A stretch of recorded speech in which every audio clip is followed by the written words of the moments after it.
జలరాశులన్నీ ఏకరాశిగా నిలిచిపోయనే నీ జనుల ఎదుట. జలరాశులన్నీ ఏకరాశిగా నిలిచిపోయనే నీ జనుల ఎదుట.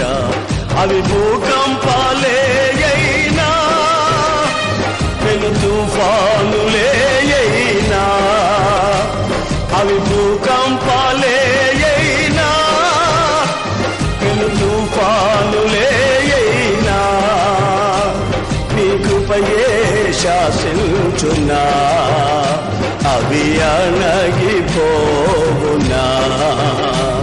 నీ కృపయే శాసించునా అవి అణగిపోవునా. నీ కృప నాకు చాలును, నీ కృప లేనిది నే బ్రతుకలేను.